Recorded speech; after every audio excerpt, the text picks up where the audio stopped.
আসসালামু আলাইকুম, সবাই কেমন আছেন? আমি তো ভালো আছি, আমি বরাবরই ভালো থাকি আপনাদের দোয়ায়। তো চলেন আজকে ট্যাংরা মাছ দিয়ে দুন্দুল দিয়ে আর আলু দিয়ে চচ্চড়ি করা যাক। প্রথমে কয়েকটা ট্যাংরা মাছ নিয়ে নিয়েছি, আজকে মাখিয়ে বসাবো কারণ হাতে সময় অনেক কম। পেঁয়াজ মরিচ দিয়ে ভালো করে হলুদ মরিচ লবণ একটু পেঁয়াজ বাটা একটু জিরা বাটা দিয়ে মশলাটাকে ভালো করে একদম মেখে ট্যাংরা মাছগুলোকে আলতো আলতো করে মাখিয়ে নেবেন। ট্যাংরা মাছকে বেশি মাখালে কিন্তু আবার ট্যাংরা মাছ ভর্তা হয়ে যাবে। তো আমি অল্প অল্প করে একটু মাখিয়ে নিয়েছি, পরে তেলটা অ্যাড করব। একটু পানি দিয়ে দিব হাতটা ধুয়ে অল্প পরিমাণে, কারণ মাছটা কষার জন্য পানি লাগবে। পানি দিয়ে দিলাম, এখন তেলটা দিয়ে দিব। বেশি পরিমাণে দিইনি, অল্প পরিমাণে তেল দিয়েছি। এখন এই যে আমার মশলাটা কষে এসেছে, মাছটা কষে এসেছে, আমি মাছটাকে উঠিয়ে নিব। উঠিয়ে নিয়েছি, এখন আলুগুলি দিয়ে দিয়েছি। দুন্দুলের সাথে কখনো আলু দিতে যাবেন না, তাহলে কি হবে, দুন্দুল থেকে যে পানিটা উঠবে আলুটা সিদ্ধ হবে না, দুন্দুলটাই আগে সিদ্ধ হয়ে যাবে।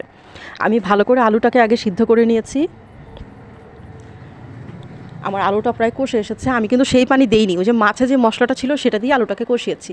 এই যে এখন কেটে রাখা চিকন চিকন করে দুন্দুলগুলি দিয়ে দিব, দিয়ে ভালো করে নাড়িয়ে মিক্স করে দিব।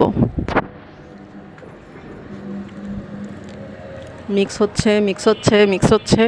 আপনারা কে কে দুন্দুল দিয়ে তরকারি রান্না করেন এবং ভালোবাসেন? আমি মানে আমার বাবার বাড়ি যেখানে কুমিল্লাতে, আমরা ওইখানে দুন্দুল দিয়ে ঝোলটা অনেক পছন্দ করি। চিংড়ি মাছ দিয়ে দুন্দুলের ঝোলটা কিন্তু অনেক মজা লাগে, তাই না?